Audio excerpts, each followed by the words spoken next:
Oh, thank you very much. Normally when I explain that what I do for a living is look at injecting people with bubbles, the first question, if they haven't already made a break for the exit, is isn't that terribly dangerous? Well, the answer to that is yes, it can be, but it can also be extremely beneficial both for diagnosing and detecting disease and also treating it, which I hope I'm going to be able to convince you of in the next half an hour or so. Before I try and do that, however, I need to say a little bit about ultrasound and how it's used in medical imaging. So first of all, what is ultrasound? Well, it's sound whose frequency or pitch is higher than the threshold of human hearing. So it's sound, but it's sound that we can't hear. And just to try and give you an idea of the sorts of frequencies, pitches we're talking about, the lowest sound that humans can really detect comfortably is around 20 hertz. There's a very low A on a full-size piano. Hopefully, yeah, you more feel it than hear it, but yeah, everyone's getting that. If we go up 10 times higher than that, to around 200 hertz, this is so the lower end of normal musical speech. Another 10 times up in frequency, and for a very high C, that's rather less pleasant. And another 10 times above that is where we hit the threshold of human hearing. Now, everyone's hearing range varies a little bit, but most of us can't hear anything above 20,000 hertz, which is how ultrasonic dog whistles can be allegedly silent. So let's see. Anyone? There's no barking. Good, you're completely normal. No one can hear above 20,000 hertz. Bats, dolphins, dogs, and a lot of insects can do a little bit better than humans. They can hear up to around 200,000 hertz, and that's also the range in which ultrasonic cleaning baths, so for contact lenses, jewellery, and also your sonic toothbrush operate in. Now, submarines using sonar cover all that range of frequencies and will also go up to around 2 million hertz, so we're now edging into the higher frequencies. And finally, between 2 million and 20 million hertz is where medical imaging, those are the frequencies that are used for ultrasound imaging. Now, as I'm sure you know, bats, dolphins, and a variety of other marine mammals use ultrasound for navigation and also for hunting. They send out pulses of ultrasound, and from the echoes they receive back, they can identify the location, also the size of their prey. And submarines using sonar and also medical ultrasound scanners use exactly the same principle. A pulse of ultrasound is generated, and from the echo that's received back, they can build up a picture either of the seabed or of the inside of the human body. And when it comes to medical imaging, ultrasound is extremely attractive. First of all, it's very convenient. Modern ultrasound scanners are literally the size of a laptop. In fact, last year, GE brought out one that's the size of a mobile phone, whereas magnetic resonance imaging, X-ray, CT still require a special suite of rooms in a hospital. As a result, it's much cheaper. There's no ionizing radiation, so in terms of patient safety, it's very attractive. And it still remains one of the few techniques that can really provide images in real time. So you can look at motion in the body. That's particularly useful for looking at blood flow and for the motion of the heart. And of course, the most familiar example, which is looking at fetuses in the womb. Now, having said all that, ultrasound is still rather regarded as a poor relation, particularly of magnetic resonance imaging. And there are a couple of main reasons for that. The first is image contrast, so the ability to distinguish between two different types of tissue. When we're talking about a fetus in the womb, it's not too bad. It's a fairly large, solid object surrounded by liquid. But if we look at some other soft tissues, it becomes more of a problem. This is actually a scan of the liver, believe it or not, but apart from being able to identify the outline there, you can't see very much in the image.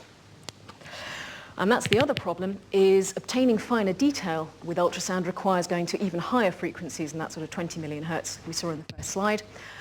And unfortunately, those sorts of frequencies don't penetrate very far into tissue. So getting detailed images deep within the body is a problem. And just to give you an idea of the competition, that's an MR scan of this, exactly the same fetus. So you can see the problem. So where do bubbles come into this?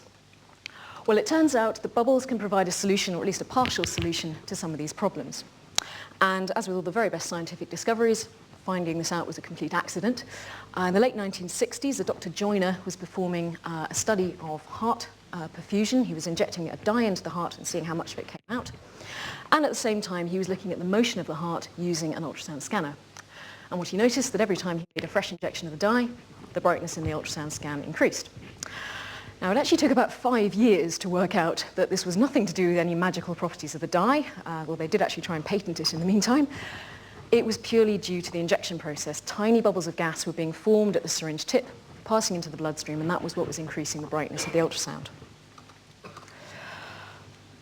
So That led to the development of the first commercial ultrasound contrast agent, and you can now buy these in little kits today.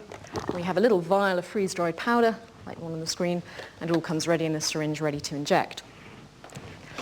Injecting that into the bloodstream produces about 1 billion bubbles per milliliter, and these are now fairly widely used as commercial contrast agents. So now is a good point to say something about safety and my title. Now, it's generally accepted putting bubbles into the bloodstream is not a very good idea. There's a very good reason for that, and the most familiar example is, of course, decompression sickness, or the bends, which is a very serious risk for astronauts and for divers. But it's important to understand why the bends are so dangerous, and it's something absolutely everyone is familiar with. Anyone who's ever opened a bottle of something fizzy. I'm going to do it over here to avoid damaging anything. When a diver is at the bottom of the ocean, the pressure is much higher than when he's at sea level, just as the pressure in this bottle is much higher because it was sealed at the factory than the pressure in the room. If the diver comes up too fast,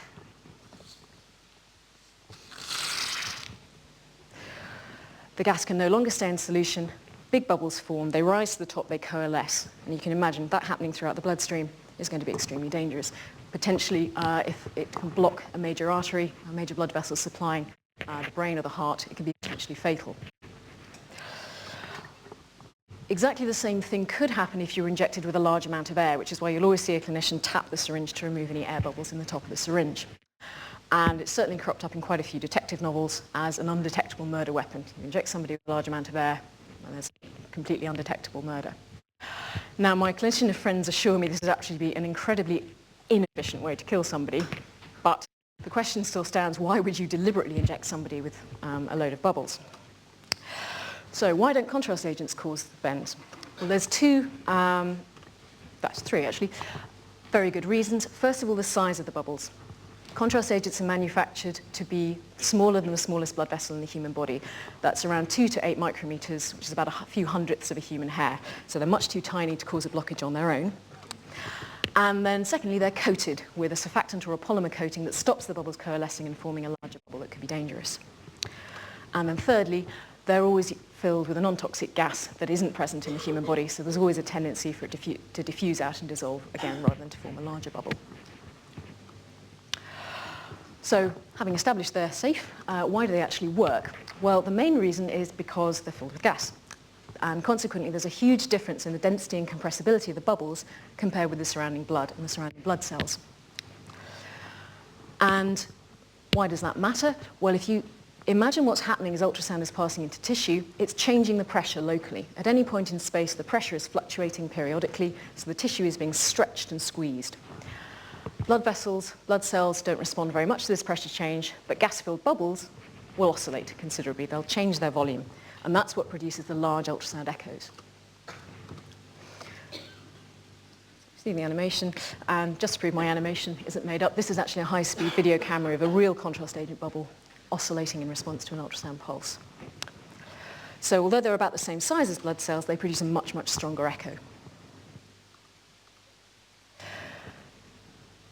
As a result, they show up much more clearly in ultrasound scans. Wherever blood vessels are filled with bubbles, you'll be able to see them much more clearly than you would if they were not. So if we go back to our slightly dodgy scan of the liver, and we now put some contrast agents in, suddenly everywhere blood is flowing lights up very, very brightly. And this region, which is pretty much undetectable on this scan, is now nice and clearly visible, and that's actually a tumour. So contrast agents have done a great deal to improve the detection of cancer, particularly small tumours in the liver. Now, the other reason, useful thing that bubbles do is they produce echoes which are non-linear. So they respond at different frequencies from the incoming ultrasound. So if you imagine, going back to music for a second, that the incoming wave is at one frequency, then the echo from the tissue, normal tissue, will be at that frequency as well. But the echo from the bubbles will actually be a chord.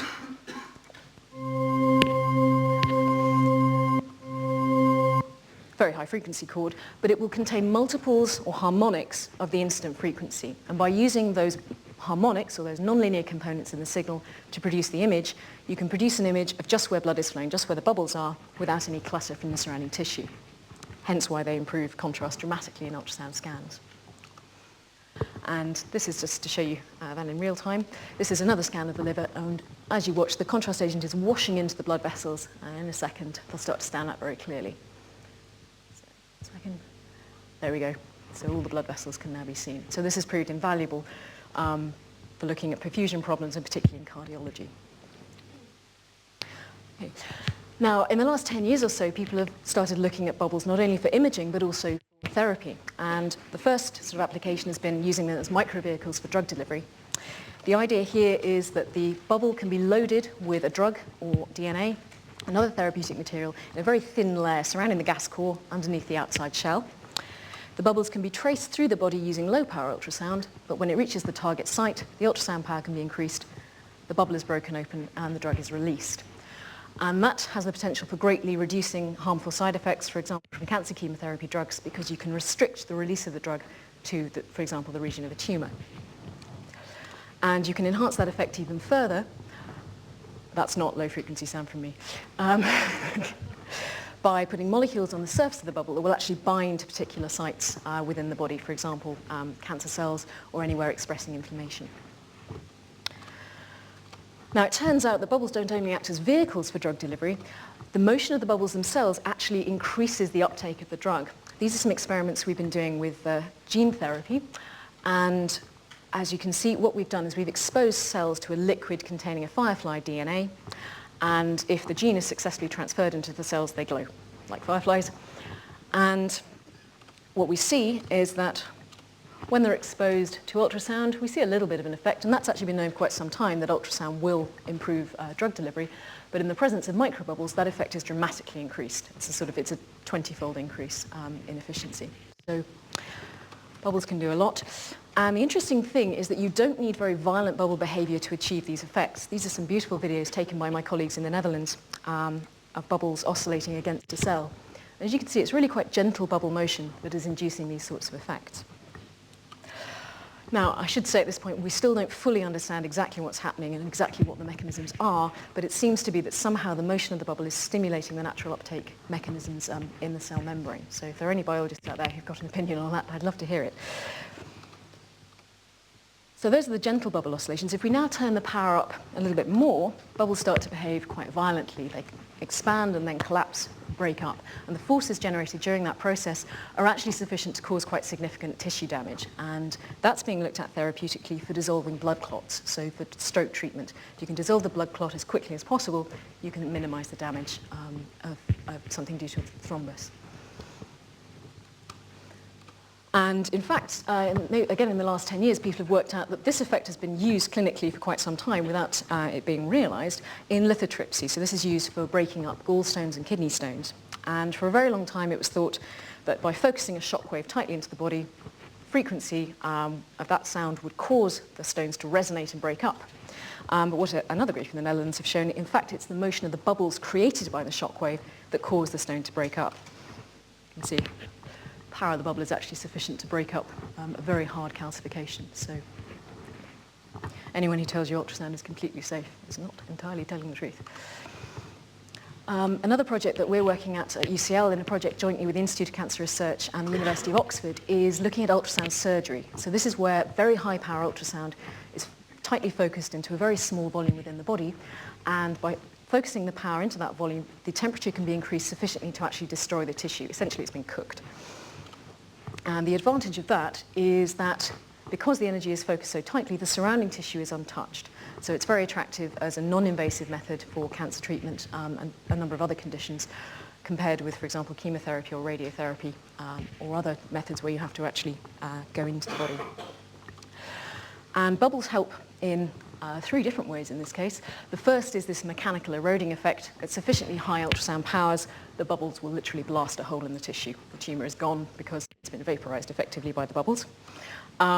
Before you get to that point, though, they can significantly increase the temperature rise that you get from the ultrasound. This is a plot of the temperature measured in the liver from my colleague in Oxford. And as soon as the bubbles start forming in the blood, there's this very dramatic rise in temperature, and that can increase the efficiency and the speed of the treatment process. And then thirdly, the bubbles can be very useful for monitoring the treatment. bubbles in cooked tissue and treated tissue will behave very differently from bubbles in untreated tissue, so you can monitor how well the treatment is going. Now, as I've said, bubbles are being used clinically for imaging, but there's still quite a few bits of research going on in the imaging field, and even more so in the therapeutic field. It's going to be another 5 or 10 years before these sorts of treatments are readily available in the clinic. So there's a lot of research challenges, and so what I'd like to do for the rest of the time is talk about a couple of the things, the projects that we're working on in this area. The first is trying to improve the manufacture of bubbles, so producing bubbles so we can really control how they're going to behave and deliberately engineer and design bubbles for particular applications. And the second is trying to control the location of the bubbles in the body. Now, I said earlier it's possible to coat the bubble with something that will stick to particular types of cells, but before you get to that stage, you actually need to slow the bubbles down sufficiently to enable them to stick. So we're looking at another strategy that will hopefully enable that. So, how do you make bubbles? Now, I guarantee everybody in this room has made bubbles at some point and understands the principles very, very well. You need gas, and you need something to coat the bubble to stop the gas from diffusing away.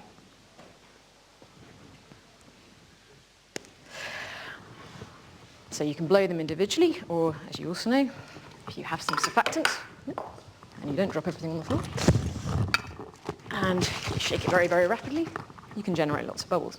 Now, believe it or not, the industrial method for making bubbles is really not much more advanced than that. The shaking is done at higher energies and higher frequencies to produce smaller bubbles, but it's basically shaking. Using very high power ultrasound, but it's shaking. The next method that is used is perhaps a little bit more high-tech, but not much. You force gas through a surfactant mixture with a very fine membrane. It's so much more fun to do these experiments with champagne.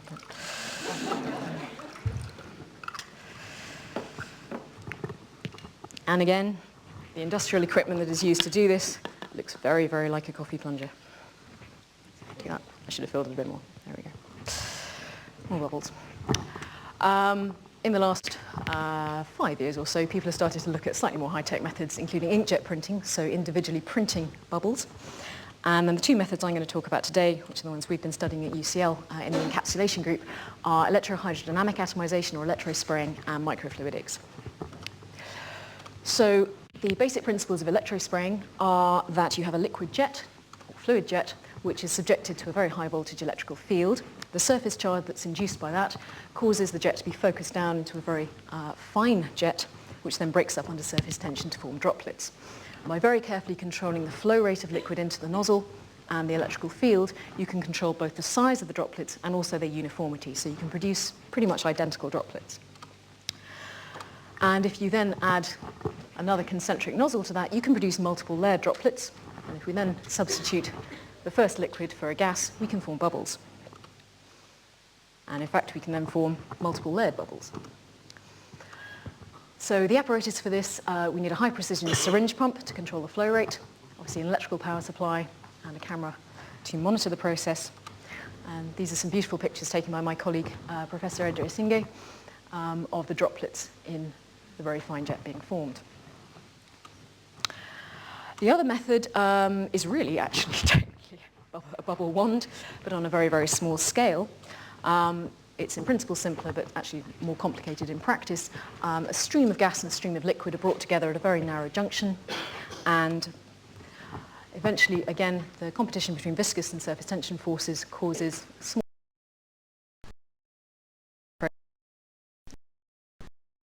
you can form identical bubbles continuously. So this is a method for making absolutely perfect bubbles.